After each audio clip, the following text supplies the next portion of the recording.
समारोह में मंशियात के खिलाफ रैली 13 अप्रैल पे ज़िले में बढ़ती हुई मंशियात के खरीदो फरोख्त और उसके इस्तेमाल के खिलाफ तरक्याती कामों बाबत तहरीक लब्बैक पाकिस्तान की जानिब से नेशनल प्रेस क्लब रजिस्टर्ड पे रैली की तैयारियों के सिलसिले में कौमी असम्बली के हल्के NA 213 उमरकोट में 17 अप्रैल पे होने वाली ज़िमनी इंतखाबात में हिस्सा लेने वाले तहरीक लब्बैक पाकिस्तान के उम्मीदवार पीर मोहम्मद उमर जान मुजद्दी सरहदी की मीडिया से बातचीत रिपोर्ट कर रहे हैं हमारे ब्यूरो चीफ डॉक्टर एम लाल वाघानी। देखिए इस रिपोर्ट में। तहरीक लब्बैक वटि असीं चाहियूं था त हिते असीं के शख़्स जो फ़र्द वाहिद जो कानून ऐं मंशूर न नाफ़िज़ करियूं। असीं अल्लाह जो कानून ऐं शरीयत खे हिते नाफ़िज़ करियूं, जंहिंजे करे हर ग़रीब मिसकीन इस्लाम जेको आहे वो हर मिसकीन ऐं ग़रीब जा जेके हुकूक आहिनि उनजे दरवाज़े ते पहुचाए। सर इस हमारे ये वो बजट पास न पियो थिए तकरीबन गवर्नमेंट खे अॼु में 2 साल खां मथे टाइम थी वियो आहे, 1.5-2 साल थी वियो बजट अञा तक पी पास न करे सघी। उनजूं छा वजहूं आहिनि? उनजूं वजूहात आहिनि त ॿ धुरियूं आहिनि। उहे ॿिन्ही धुरियुनि खे आहे त असीं इन में शेयरिंग ते शायदि जहिड़ो लॻो पियो लॻे थो, उहो शेयर कोन पियो थी सघे ऐं अॻे ठही वेंदा हुआ, हीअं हिन दफ़े अलाए छो कोन था ठहनि त बजट पास थिए। इन सवाल जो जवाबु त इहो आहे। उन करे सामारे जे हुकूक लाइ, सामारे जी आवाज़ लाइ, सामारे जा माण्हू हुजनि, सामारे जा तरक़ियाती कम थियनि। सामारे में स्ट्रीट लाइट कोन्हे, सामारे में हर शहर जी इहा ई हालत आहे। सिंध जो हर शहर खंडर वारो मंज़र ॾिए पियो, पोइ अञा जे सिंध जे माण्हुनि खे अकुल न अचे त पोइ उनखे हैफ़ हुजे। जेको अॼुकल्ह सामारे में मंशियात जो आधार वधी वियो आहे ऐं जंहिंजे खिलाफ़ काफ़ी जेको साफ़ी बि लिखनि पिया ऐं समाजी धुरियूं बि लिखनि पियूं, पर उन ते का बि कार्रवाई न पई थिए। हुन हवाले सां तव्हां छा चवंदो? बिस्मिल्लाहिर्रहमानिर्रहीम। जी तव्हांखे मालूम आहे त आउं अॻु में ई ऐलान करे चुको आहियां इंशाअल्लाह ताला 13। सर हिते जेको वाटर प्लांट लॻो पियो आहे त उहो तकरीबन ईद खां पोइ ख़राबु थी वियो, चवनि था मशीन वग़ैरह सड़ी वई आहे। हिकिड़ी मशीन सड़ी वरी ॿी बि लॻाई आहे, उहो बि सड़ी आहे ऐं ईद खां पोइ छुटियूं बि ख़तमु थी वियूं आहिनि, पर अञा तक जेको आहे उहो मशीन कोन ठही सघी आहे, पाणी कोन पियो हले। जी हिन शहर जा हालात असांजे अॻियां आहिनि। आउं हिन शहर में नंढो वॾो थियो आहियां ऐं हिते जेका बि मतिलबु लोकल तहसील जी इंतिज़ामिया आहे, टाउन चेयरमैन आहे या PMO साहबु आहे, हालात शहर जा अॻियां आहिनि। पाणी जी लाइनुनि में गटर पियो अचे, गटर जो पाणी मिक्स जो पियो आहे। उन खां पोइ पाणी जेको पीअण जो पाणी आहे उनजी मशीन ख़राबु थिए थी, महीननि जा मुंहुं उन ते ध्यानु कोन थो ॾिनो वञे। असीं छा हिन शहर जी सही ख़िदमत करियूं पिया? हिते जे माण्हुनि खे इहो सोचणु घुरिजे, जेके सामारे जो बजट करोड़े रुपया बजट आहे, जेकॾहिं हिकिड़ी गली ते असीं 50 लाख रुपया महीने में लॻायूं त साल जे अंदरि असांजो शहर दुबई वारो मंज़र ॾींदो।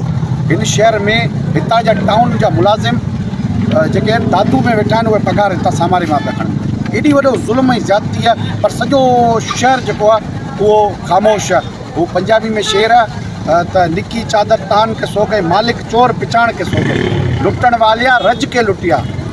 लुटण वारनि असांखे रज के लुटियो आहे, असांजा हुकूक खाई विया, असांजी हर शइ खाई विया, असांजी तइलीम कोन्हे। हीउ वज़ीर तइलीम जो हल्को आहे, तव्हीं ॿुधायो, तव्हां साफ़ हिन खां सवाल आहे हर हिकु सामारे जे उन सोच रखण वारे, फ़िक्र रखण वारे, छा असांजा बच्चा हिननि सरकारी स्कूलनि मां जंहिंजे मौजूदा तइलीम में को डॉक्टर थी सघे थो, को इंजीनियर थी सघे थो, को ब्यूरोक्रेट थी सघे थो, को वकील थी सघे थो, को सुठो बिज़नेसमैन थी सघे थो, न को IT में अॻियां वञी सघे थो, अमेरिका वञी सघे थो, लंडन खे घुराए सघे थो। पाकिस्तान जी तइलीम जो बेड़ो इन करे ॿुॾियो वियो आहे त असांजी सरदारी क़ाइमु रहे।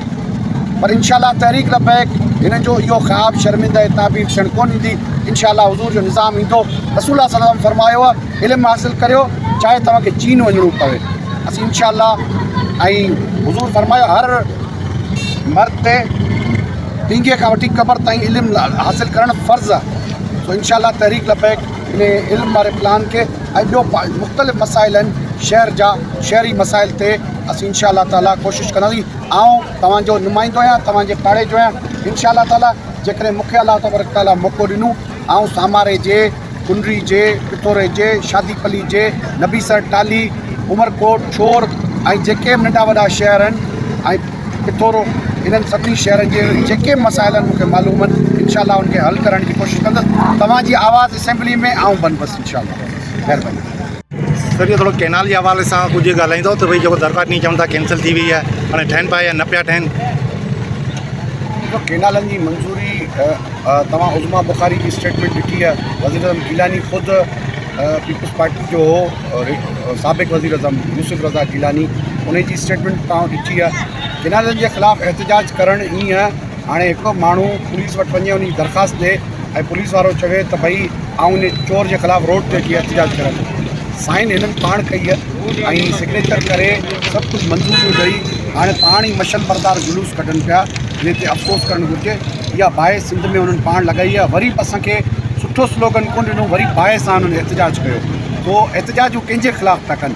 अगरि हुननि जो एहतजाज नून लीग जे ख़िलाफ़ु आहे त हुकूमत छॾे ॾियनि नून लीग सां, कोल्यूशन पार्टनर आहे नून लीग हुननि जी। ऐं अगरि कंहिं ॿिए जे ख़िलाफ़ु आहे त उन ॿियनि जो नालो वठनि, थोरी हिमत कनि, ॿियनि जो नालो वठनि ऐं मुड़ुस माण्हू थी रोड ते बीह चवनि असीं फलाणे खां बेज़ार आहियूं, असीं हिन हुकूमत जो हिसो कोन था थियूं। केनाल सिंध जो 7.5 करोड़ कमो बेश माण्हुनि जी पेट ते लत।